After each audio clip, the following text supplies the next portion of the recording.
Today I am going to talk about a bold prayer which is taken from Psalm 51, verse 7 to 11.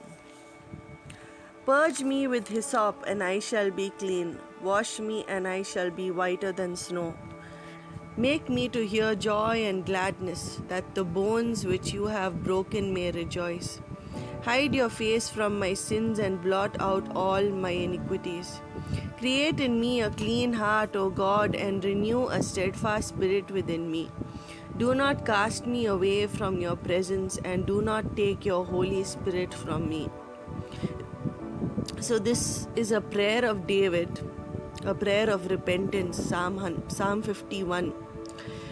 And here he had committed a sin with Bathsheba, and then he comes to God and he recites this psalm and he prays this psalm to God. And it says in the verse 16 and 17, "For you do not desire sacrifice, or else I would give it. You do not delight in burnt offering. The sacrifices of God are a broken spirit, a broken and a contrite heart. These, O God, you will not despise." So David does not justify his sin. He comes to God and he says, "I have done wrong, God, and I ask you to please forgive me of my iniquities and blot out my sins. And I pray that you will purge me with hyssop and wash me, and I will be whiter than snow." And he says that, "Create in me a clean heart, O God, and renew a steadfast spirit within me," in the verse 10. So when we do wrong, do we justify ourselves, or do we allow the Holy Spirit to convict us of our sin and ask for forgiveness and restoration in Christ? Whatever we are in Christ, and outside Christ we are nothing. So therefore, even if we do wrong, we are supposed to not justify ourselves, not justify our sin, but we're supposed to allow the Holy Spirit to convict us of the sin and speak to God and repent of our sin genuinely, and then God will restore us back. Now David committed this sin, and then he did not justify it, but he knew that he had done wrong, and then he went to God and asked God to forgive him and clean his heart. Now the desires of our heart, are they in alignment with God's will and God's word? Do you desire something or someone in opposition to God's word? If yes, search your desires and your heart and ask God to clean it out. God will be ready to clean it out unless you still want that desire there. So God is not going to take away some desire you have which you want there. He can only remove what you don't want in your life and what you allow Him to remove from your life. If you're wanting and coveting unholy desires, you're blocking your spiritual growth and your blessings.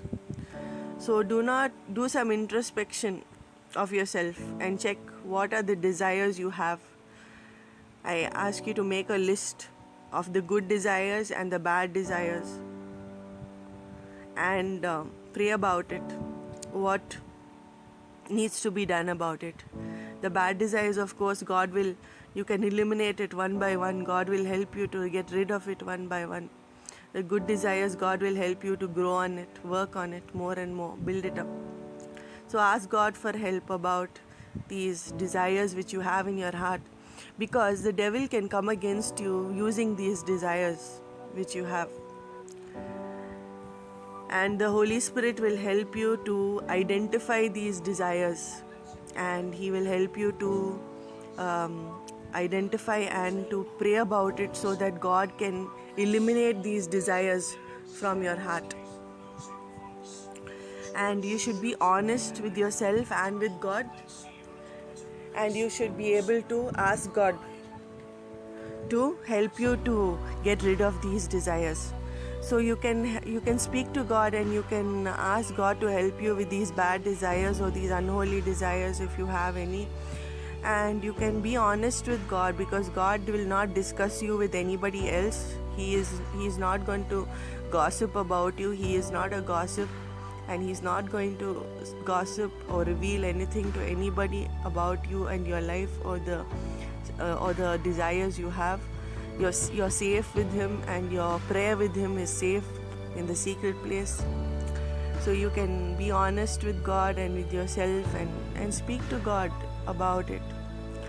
As long as we are willing not to justify our sin and confess it, God is willing to forgive us and restore us back. So it says in Matthew chapter 5 verse 6, "Blessed are those who hunger and thirst for righteousness, for they shall be filled." So when we hunger and thirst for righteousness, and when we do not want any unrighteous desires or unrighteous thoughts or unrighteous things in our lives, then God calls us blessed, because we hunger and thirst for righteousness. It means that people who want righteousness thirst for it like water. How we thirst for water, we thirst for righteousness.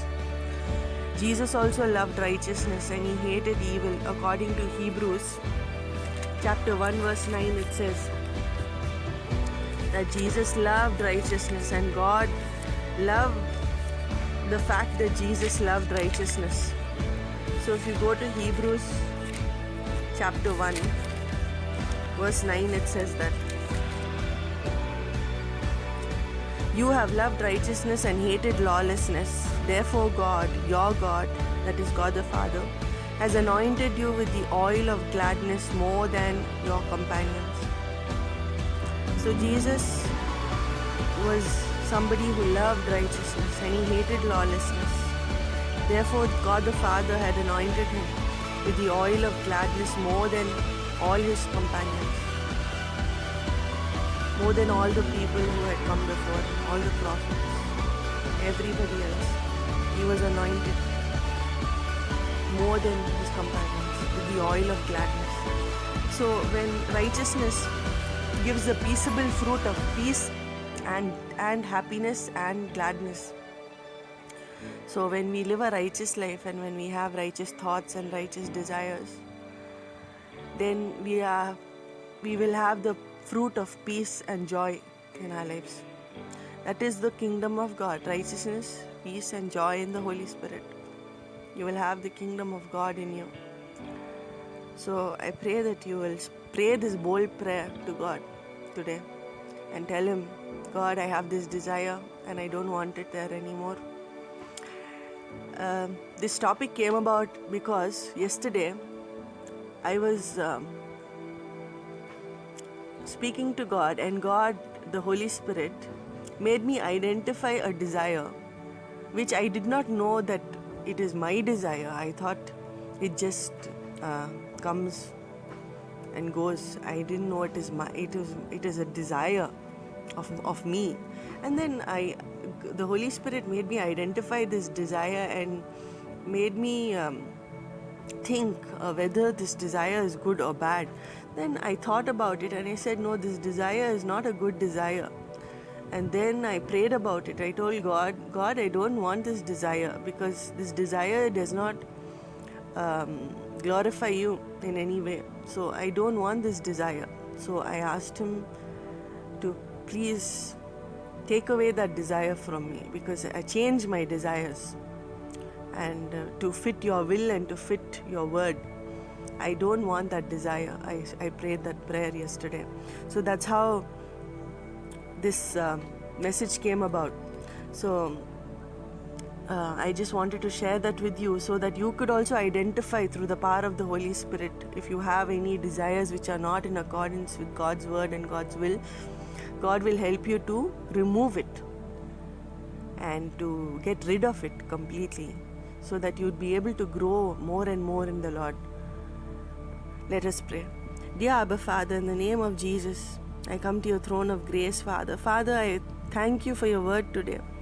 I thank you that you're making us bolder in prayer, Lord, and making us strong in you, Jesus. Father, I thank you that you help us to identify and introspect where we need to change and what we need to correct in ourselves, Lord. You change us and mold us every day, Lord. You are the potter and we are the clay.